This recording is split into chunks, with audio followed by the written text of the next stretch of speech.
Here is your latest Africa news. British royal family rejects calls to return kidnapped Ethiopian prince body back home. Buckingham Palace has declined an official request to return the remains of an Ethiopian prince who they kidnapped, then held hostage for several years, and then unceremoniously buried in a British catacomb in the 19th century. Who is Ethiopia's Prince Alemayehu, and why did British colonizers kidnap a child after murdering his whole family? In 1862, in an effort to strengthen his empire, the prince's father, Emperor Tewodros II, sought an alliance with the British, but his requests were ignored by the then Queen Victoria. Angered by this, the emperor detained some British people who were in his kingdom. This action gave Queen Victoria the excuse she needed to further expand her territory in Africa. She immediately sent a huge military invading force to attack the kingdom.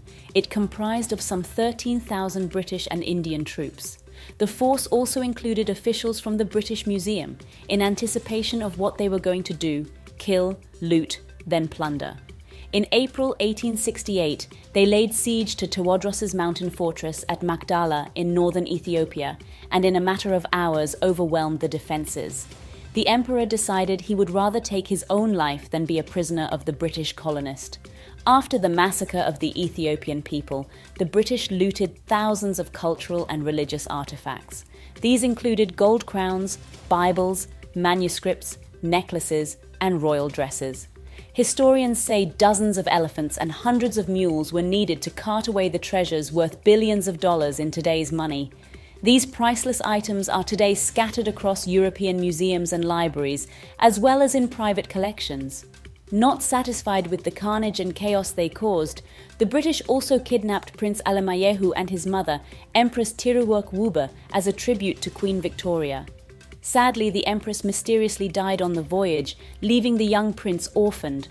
After a decade in exile, the prince died sad, alone, and longing to return home in 1879 at the age of just 18. Now his family wants his remains to be sent back to Ethiopia. "We want his remains back as a family and as Ethiopians because that is not the country he was born in," one of the royal descendants, Fasil Minas, said. "It was not right for him to be buried in the UK," he added. But in a statement, a Buckingham Palace spokesperson gave the excuse that removing his remains could affect others buried in the catacombs. In 2007, the country's then President Germa Wald Georges sent a formal request to Queen Elizabeth II for the body to be sent back, but those efforts proved fruitless. "We want him back. We don't want him to remain in a foreign country," Ms. Ababech said. "He had a sad life. When I think of him, I cry. If they agree to return his remains, I would think of it as if he came home alive." She had hoped that she would get a positive response from the newly crowned King Charles III, but unfortunately, dishonor and ruthlessness must still run in the family. Restitution is used as a way to bring reconciliation, to recognize what was wrong in the past, says Professor Alula Pankhurst, a specialist in British-Ethiopian relations.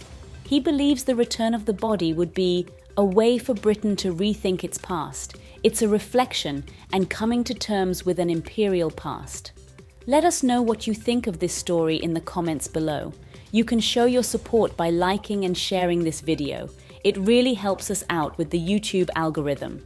Before you leave, please subscribe and hit the notification bell so you don't miss any of our latest videos. And remember, Africa is watching.